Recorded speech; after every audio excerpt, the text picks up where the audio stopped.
Bismillahirrahmanirrahim. Assalamualaikum warahmatullahi wabarakatuh. Alhamdulillahirrabbilalamin. Kita jumpa lagi nih ya dengan Pak Malik pada pelajaran akidah akhlak. Baik anak-anak sekalian, sebelum Pak Malik mulai pelajaran, seperti biasa kita bacakan surat Al-Fatihah dan doa belajar. Al-Fatihah. A'udzubillahi minasyaitonirrajim. Bismillahirrahmanirrahim. Alhamdulillahirabbil alamin arrahmanirrahim maliki yaumiddin. Iyyaka na'budu wa iyyaka nasta'in. Ihdinas siratal mustaqim. Siratal ladzina an'amta 'alaihim ghairil maghdubi 'alaihim waladdallin. Amin. Bismillahirrahmanirrahim. Rabbi zidni 'ilman nafi'a warzuqni fahman. Rabbi ighfirli wa liwalidayya warhamhuma kama rabbayani shaghira. Rabbana atina fid dunya hasanah wa fil akhirati hasanah wa qina adzabannar. Walhamdulillahi rabbil alamin. Amin ya rabbal alamin. Anak-anakku sekalian, lihat ya. Kemarin juga Pak Malik ralat lagi ya, kemarin pelajarannya, buku pelajarannya beda lagi nih. Nih, nanti kamu lihat yang ini ya. Pelajaran akidah akhlak, buku yang ini paketnya. Oke, sekalian yang dirahmati Allah Subhanahu wa taala, yang disayangi oleh Allah Subhanahu wa taala. Alhamdulillah ya. Lihat di halaman pelajaran 1, kalimat thayyibah istighfar. Kalimat thayyibah istighfar ya, kalimat thayyibah istighfar. Jadi setiap manusia pasti pernah berbuat dosa dan salah ya. Tidak ada manusia yang sempurna dari kekurangan. Agar segala kekurangan dan dosa diampuni oleh Allah Subhanahu wa taala, maka harus senantiasa mengucapkan istighfar. Kapan saja, di mana saja, istighfar adalah lafal mohon ampun atas kesalahan dan dosa kita. Lafal tersebut diucapkan dengan lisan, direnungi dalam hati kita, kemudian menyesali kesalahan-kesalahan dan dosa dengan melaksanakan kebajikan. Seorang muslim yang mengucapkan istighfar berarti memohon ampun kepada Allah Subhanahu wa taala atas dosa dan kesalahan. Dengan ampunan dari Allah Subhanahu wa taala diharapkan kita mendapatkan ridho dan petunjuk dari Allah Subhanahu wa taala. Memohon ampun kepada Allah Subhanahu wa taala tidak terbatas waktu, bisa diucapkannya setelah kita selesai sholat, setiap pagi dan sore ya, atau seperti Malik kali ini lagi pagi-pagi olahraga ya. Nah, kita sambil larinya juga astagfirullah, astagfirullah, astagfirullah, seperti itu anak sekalian ya. Lanjut di halaman 3 anakku. Apa makna istighfar itu? Apa maknanya? Ya. Istighfar adalah lafal yang diucapkan untuk memohon ampun atas kesalahan dan dosa yang telah kita lakukan. Lafal istighfar harus diucapkan dengan lisan, direnungi dalam hati kita, dan kemudian dengan sebenar-benarnya kita menyesali kesalahan dan dosa yang telah kita perbuat ya. Dan nanti kita akan mendapatkan ampunan dari Allah Subhanahu wa taala. Allah Subhanahu wa taala adalah Tuhan yang Maha Pemaaf dan penerima taubat.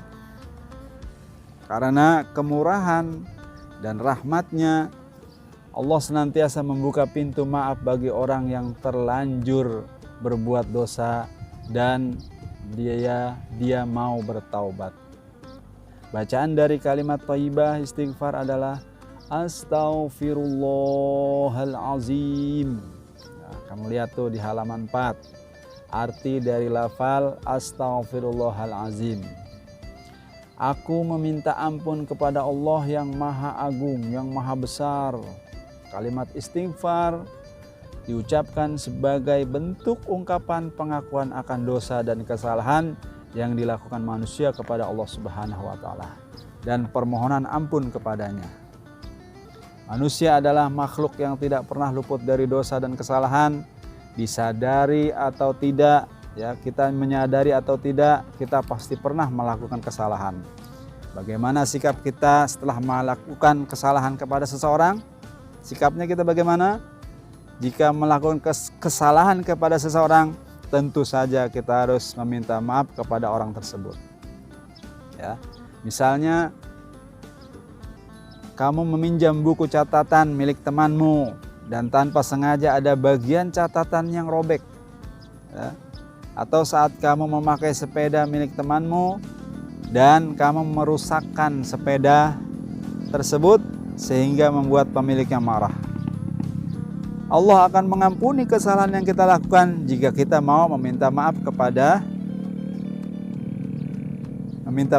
orang yang telah kita rugikan. Ya. Allah akan mengampuni, ya. Kemudian kepada orang yang kita berbuat salah kepada orang tersebut, kita harus minta maaf dulu, ya. Ridho dia, ridho Allah. Kita harus bertanggung jawab dengan apa yang telah kita lakukan. Saat melakukan kesalahan, kita tidak boleh merasa gengsi atau untuk meminta maaf, ya. Janganlah menunda-nunda untuk meminta maaf kepada orang lain, karena kita tidak tahu akan ada kejadian apa yang menunggu kita besok, kita nggak tahu. Ya, saat kalian memiliki kesempatan untuk meminta maaf, segera lakukan agar hati menjadi lebih tenang.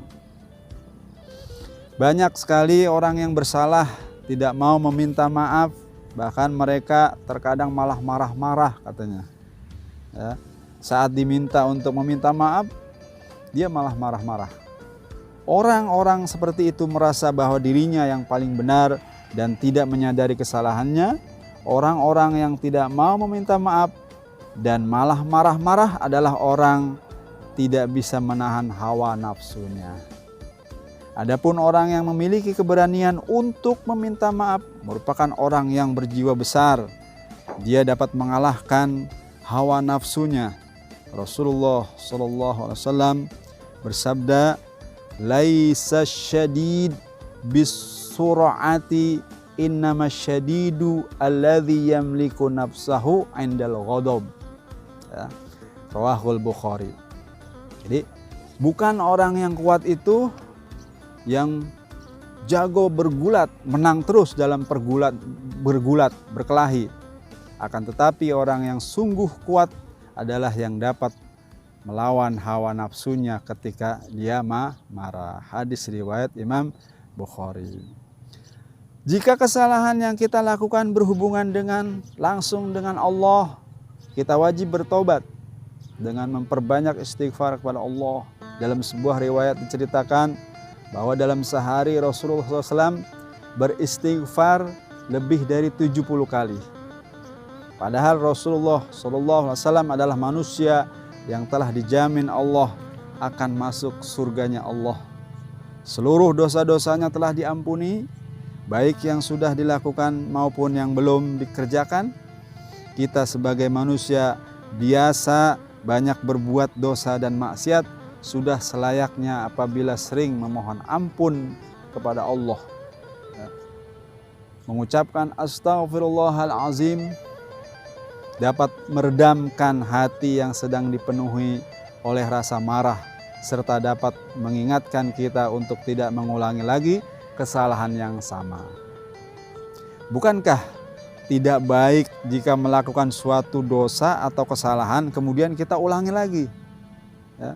Sama halnya diibaratkan kita sudah terperosok ke lubang yang sama 2 kali.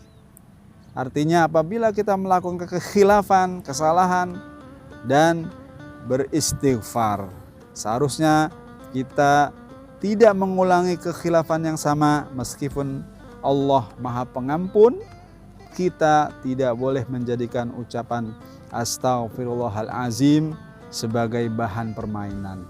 Ya, setiap kita melakukan astagfirullah, tapi kita masih saja berbuat dosa. Baik, yang selanjutnya B, mengucapkan kalimat istighfar. Kita dianjurkan untuk selalu beristighfar dimanapun kita berada, karena sebagai manusia kita tidak terlepas dari kekhilafan. ya, baik sengaja maupun tidak. Terdapat beberapa hadis yang menganjurkan untuk membaca istighfar pada waktu tertentu, dan pada waktu-waktu itu sebaiknya kita tidak boleh meninggalkan membaca istighfar. Apa itu? Ya, biasakan untuk membaca istighfar setiap hari untuk mengingatkan diri kita tentang dosa-dosa dan kesalahan kita yang pernah kita perbuat selama ini. Waktu-waktu yang hendaknya digunakan untuk memperbanyak membaca istighfar adalah sesudah sholat, ya. Kemudian ada kalau kita puasa pada waktu sahur, pada pagi hari atau setelah sholat subuh, dan juga pada malam hari setelah sholat maghrib. Ya. Baik, sedikit lagi anak sekalian di halaman 6. Ya.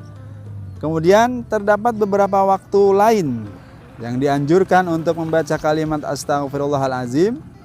Waktu-waktu tersebut adalah sebagai berikut. Yang pertama, kalimat istighfar diucapkan saat berzikir setelah melaksanakan sholat wajib atau sunnah. Kemudian yang kedua, ketika merasa berbuat salah seperti berburuk sangka pada orang lain atau melakukan perbuatan yang menyakiti orang lain, kita dianjurkan untuk mengucapkan kalimat istighfar. Kemudian yang ketiga, saat kita bisa menahan emosi dan amarah yang ada di dalam hati, sebaiknya kita berdiam diri dan memperbanyak membaca istighfar. Kemudian yang keempat, kalimat istighfar tidak dapat diucapkan saat melihat sesuatu yang membuat hati sedih. Ya, yang kelima terakhir, saat kita meraih kesuksesan, kita dapat mengucapkan kalimat Astaghfirullahalazim. Bisa jadi sebenarnya kita tidak pantas karena dosa-dosa kita, tetapi Allah masih menyayangi hamba dengan menutupi kesalahan dan dosa yang telah kita perbuat, bahkan memberikan kesuksesan dan kebahagiaan. Allah berfirman, fasabbih bihamdi rabbika wastaghfir innahu kana tawwaba. Baik anak sekalian, sampai situ dulu ya. Billahi taufik wal hidayah. Assalamualaikum warahmatullahi wabarakatuh.